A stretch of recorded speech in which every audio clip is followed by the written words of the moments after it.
Welcome to Authentic Conversations, the podcast where we dive deep into real stories, real people, and real experiences. I'm Deanna Brown, and I invite you to be curious, to listen deeply, and let's welcome our guest today, Tom Hartman. Hey, Tom, how you doing? I'm doing great, Deanna. Thank you so much for including me. It's really a pleasure.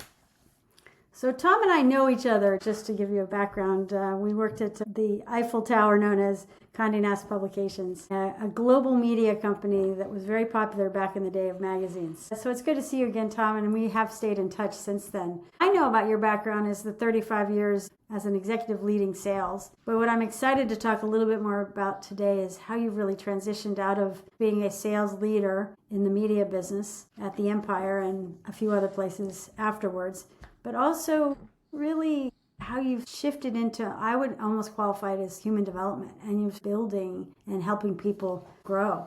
I also want to hear as much as I can about how you've grown, and as a leader, but also as a person. Awesome. And I promise I won't touch too much on it, but I have a food background, so I'm dying to hear about your Cordon Bleu Academy experience, but we may not get till that to the end. Awesome.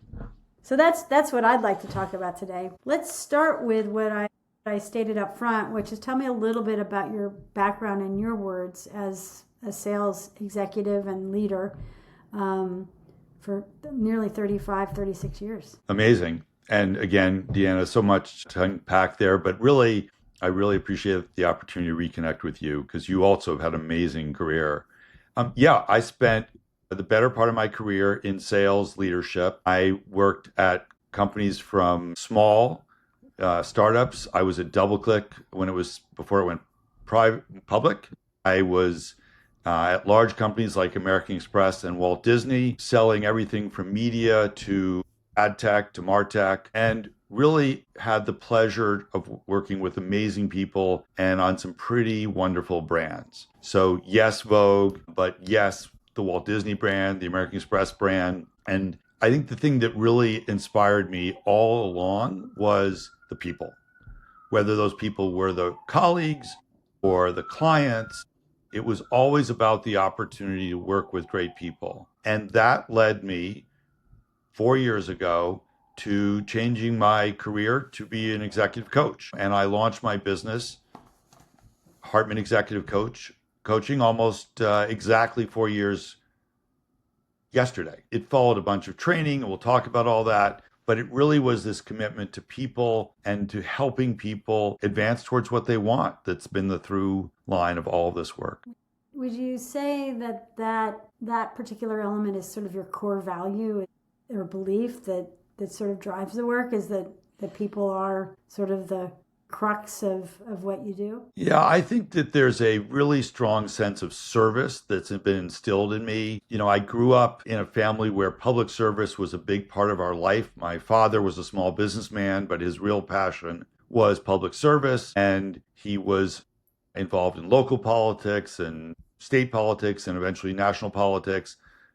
In the background, not as an elected official. I worked in my first political campaign at 7, putting stickers on buttons. But that idea of service was really strongly imbued in our upbringing. And unfortunately, I lost my father very early on, just as I got out of college. But that sense of service really is a through line for all of this work. Fantastic. You know, this podcast is all about authenticity. And, you know, it's a word that is a mouthful, but it's also a word that has probably many meanings for people. Tell me a little bit about what authenticity means for you.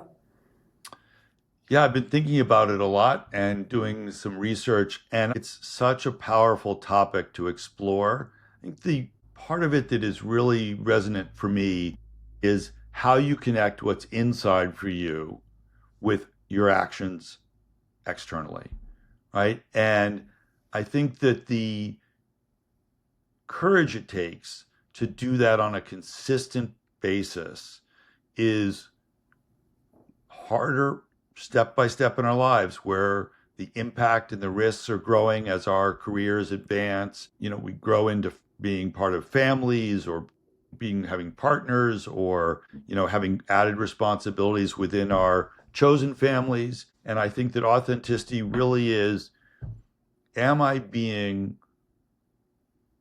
in my day-to-day who I want to be when I put my head on the pillow?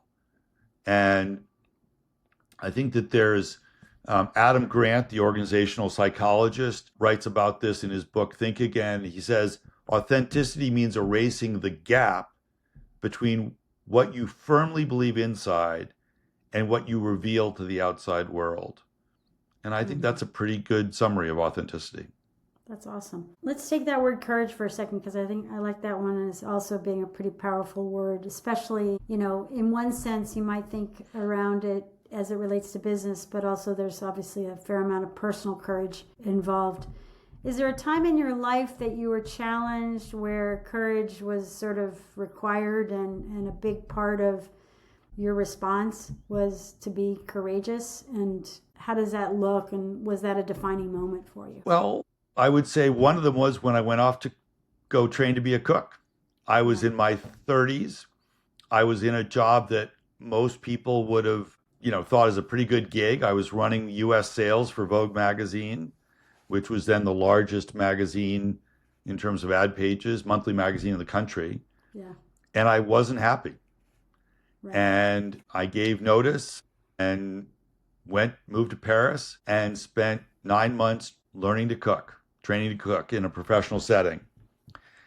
And it changed my life. I came back, met the woman I'm now married to, and I must have been able to cook adequately because she married me while I was she didn't marry me, it wasn't that fast, but she fell for me when I was unemployed. So the food had to be pretty good.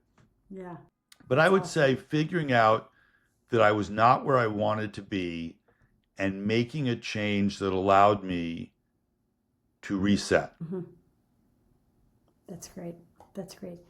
Is courage and sort of that ability that you just described some part of your core offerings and how you coach sales leadership? Tell me a little bit more about the work you're doing, because I think it's relevant to this kind of conversation about people. Yeah, it is so much. A lot of the work in coaching is helping people understand what's in their own way. Mm-hmm. And a lot of that can be about either amassing courage or figuring out that what's ahead of them isn't really as scary as they think it is. So a little more courage, a little less fear, and all of a sudden you have acceleration. And so it's very central to the coaching work I do. And part of my training was on brain science. In fact, I just was talking to a COO of a really fast growing company this morning.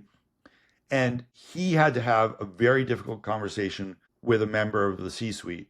And what we talked about was how to have that conversation in a way that didn't put that person into a place of fear so that they could hear the conversation that had to be had.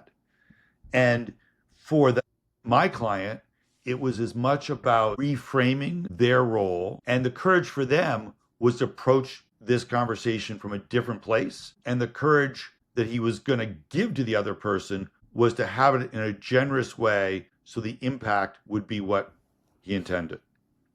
So courage, I would say courage and fear are two sides of the scale that you're always adjusting in order to achieve what you want. Interesting. Fear is a very powerful word as well, obviously, and it drives a lot of behavior, unfortunately. But now that you brought it up, let's bring it back to you for a second. Is there a fear you've had to confront along your journey? Is there something that is memorable that sort of defined a change? Well, I'm human, so there's been fear at any number of places. Okay. But I would say when I started my business, I was completely committed to the fact that I would be good in this work. And I had to put it out in the world that I was leaving the work I'd done for 35 years and starting as an executive coach. And there was an absolute chance I would fail publicly to build this business. And so there was absolutely fear that I would not be able to make a success of something that I was truly committed to. And that was scary. Yeah. You still scared? Oh yeah, I run a small Really? business. Oh I my run a small goodness. business. This month I'm launching a new part of my business. Am I Yeah. scared that I'll fall on my face again? Absolutely. But the good thing about having a standing desk is it's easier to crawl underneath it. Um, so By far and away the best joke told on this podcast to date. But continue. perfect. Yeah. No, it's like whenever you try something new, if it's meaningfully new, there's Yeah. going to be fear. You're launching a podcast. I mean, amazing, right? And I think that is, if I am in my own coach, it's like, what's the worst that can happen, right? Helping people understand and confront the worst outcome often de-risks the situation. Yeah. And then another thing that I try to do with my clients and for myself is every year I start the year with a few words that are going to help guide me for the year. And one of mine for this year is resistance. Where I see resistance, will I be willing to push through it? Mm-hmm. Is there a quick go-to on resistance and how to handle it? Because I think that's an interesting topic as well. Is there a way to just immediately sort of attack it? First, it's to be aware of it, right? So I'm not doing that. I'm not making that phone call. I'm not sending that email. I'm not, putting myself out in this new way. And to say, yeah, I'm resisting this. I'm dragging my feet. The awareness of it is step one.